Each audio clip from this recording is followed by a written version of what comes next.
I have been playing a different game each and every single week in 2024, and that has left me with a massive stack of games on my pile of shame. So obviously playing a different game each month has meant there's a lot of games that I haven't finished this year, but these are the ones that I actively want to get back to and finish. These are not actually all the games. Some of them are digital copies, things I play on PlayStation, things like that, but this is a physical representation of all the games. So I'm going to go through what all of those games are initially, and then I'm going to let you know which ones I'm primarily going to be focusing on for the first quarter of 2025. So firstly, let's go through all the games that I started but didn't finish, that I will be going back to finish so far next year. That doesn't even make sense. The first game that I started right at the beginning of this year, the first week in January, I played Dragon Quest Treasures. This game I was really enjoying. I did go back to it a few times over the year, but not so much in the last sort of half of the year, probably a little bit over that. Definitely one that I want to go back and finish. This one is sort of an exploration game where you like go to different areas of the world, find a lot of treasure, beat some enemies, come back to your own island, and then like tot it all up, and it just sort of builds your own base and makes it better and things like that. Really was enjoying that. The next game that I sort of ditched was Kirby's Return to Dreamland Deluxe. This is another one that I played fairly early on in the year. I was sort of enjoying it, but platform games aren't really my forte. I'm not that good at them. I get bored of them very quickly, but Kirby games I do feel like I finish more frequently than other platform games. The next one on my list is AI The Somnium Files Nirvana Initiative. This one I was really enjoying. I was really into the story. This one I went back to a few times, but I've not been back to super recently. I've kind of forgotten a lot of what was happening in the intricacies of the storyline, but I've still got a good idea of what was happening overall, so I definitely want to go back and finish that one. Next up is Firewatch. Now this one I didn't play very much of at all, and I kept saying that I really wanted to go back and give it another go, and I still do, and this is definitely one that I probably will go back to at some point next year. It's not going to be very high on my list to get back to, but it's definitely on there. Then we have Cris Tales. I do have a physical copy of this, but I didn't actually play it on the Switch. I tried to start it on the Switch, but it's really glitchy, very long loading times, and it wasn't enjoyable to play this on the Switch, so I actually played it on PlayStation Plus Extra because it was free on that service. So I played that one on there and I was really enjoying it, just kind of dipped on it, but it's definitely something that I will go back to. Then we have, they're all just in a random pile over here.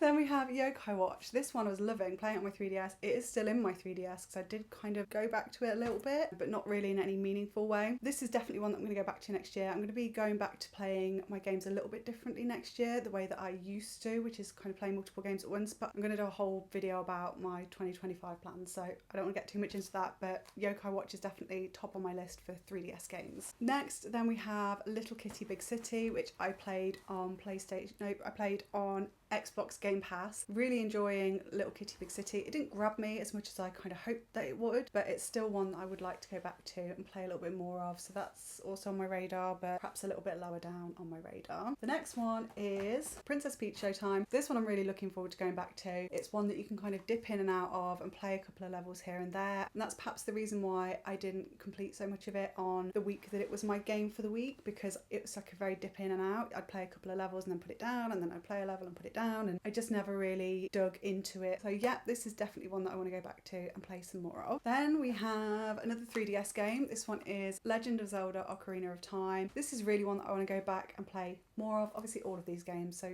like take a shot every time I say I want to go back and play some more of it, because that's the whole point of this video. No, this one I didn't play a huge amount, maybe 4 or 5 hours. I was enjoying my time with it. It didn't really grab me, and it feels like sometimes if you aren't on the console a lot, like I just wasn't on my 3DS a lot that week. The week that I played Yokai Watch, I was just loving it and I was constantly picking it up and playing on it. But the week that I was playing Ocarina of Time, I just felt like I didn't reach my 3DS that frequently, and that's probably the reason why I didn't get as far into it as I would have liked to. But because I was enjoying what I did play, I would definitely like to go back and try some more of this. Then next up, I'm gonna sneeze.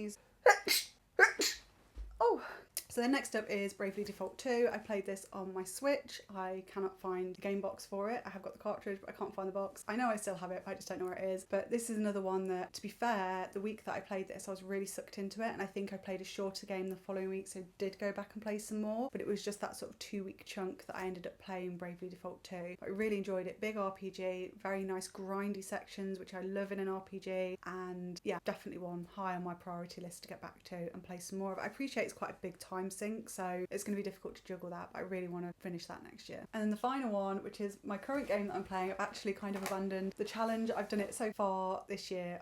Like I said, I've been playing a different game each and every week, but the last couple of weeks I've just been playing Master Detective Archives Raincode because just really loved it. I've been really enjoying my time with it. It's given me such Danganronpa vibes, and the characters, the style of it, when you go into the mystery mansion things, I can't remember what they're called because I've only done one. Whenever I've had time to play a game, it's been this game that I've been playing. So I have made the decision to end the challenge a little bit early and just focus on this game for now because it's going to work better for what I'm leading into next year anyway. So this one, loving it. I would say though, I mean, this isn't a review of this game, but for some reason it does send me to sleep. I'm not finding it boring at all by any stretch of the imagination. I'm just finding if I play it for an extended period, like over an hour or two, I just find myself like getting really sleepy. And I don't know if it's like the rainy vibes or the fact that obviously it's a visual novel, so there's a lot of reading, and I do most of my reading probably before I go to bed, so it makes me sleepy. But regardless, that is what I've been playing and that is what I've been enjoying. So the top 5 that I'm going to do for the first quarter of 2025 is,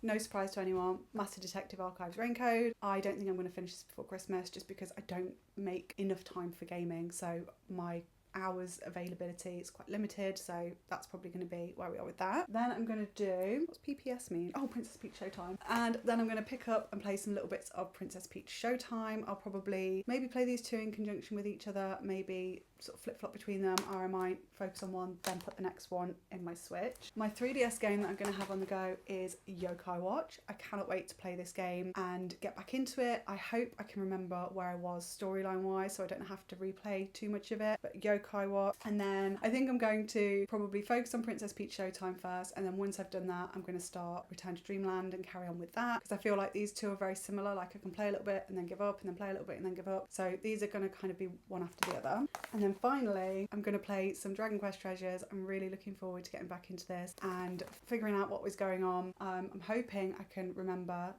oh, this is not Dragon Quest Treasures, this is Dragon Quest 11. Have I just been holding this up the whole time? I've grabbed the wrong one out the drawer. Pretend this is Dragon Quest Treasures. Pretend it was the whole time. Thank you. You know what I mean. That is this game. This is Dragon Quest Treasures for the sake of this video.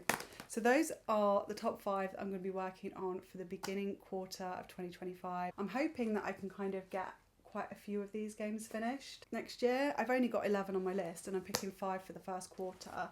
I mean, my pile of shame goes way back. To be honest, my pile of shame goes all the way back, and I don't feel that bad about not completing games. It's not something that really makes me lose a lot of sleep at night.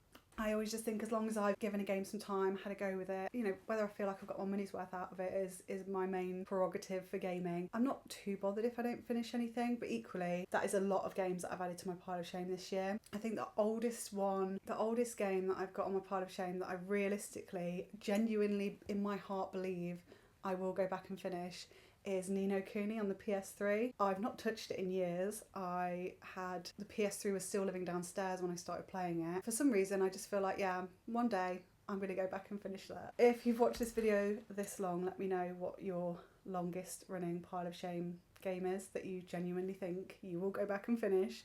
Or maybe you're a sensible person who starts a game and finishes it and doesn't have anything on their pile of shame, in which case, fair play to you. I think that's better than the way I do things, but we are who we are. And as I say, my next video is going to be just running through my plans for next year, what I'm planning to put out on the channel, how I'm planning to sort of manage my backlog, pile of shame, things like that. So that's going to be next, hopefully next week. And that was all this was, just pile of shame really, just talking about my failures for the year. I'm glad she stayed here the whole time though. That's cute.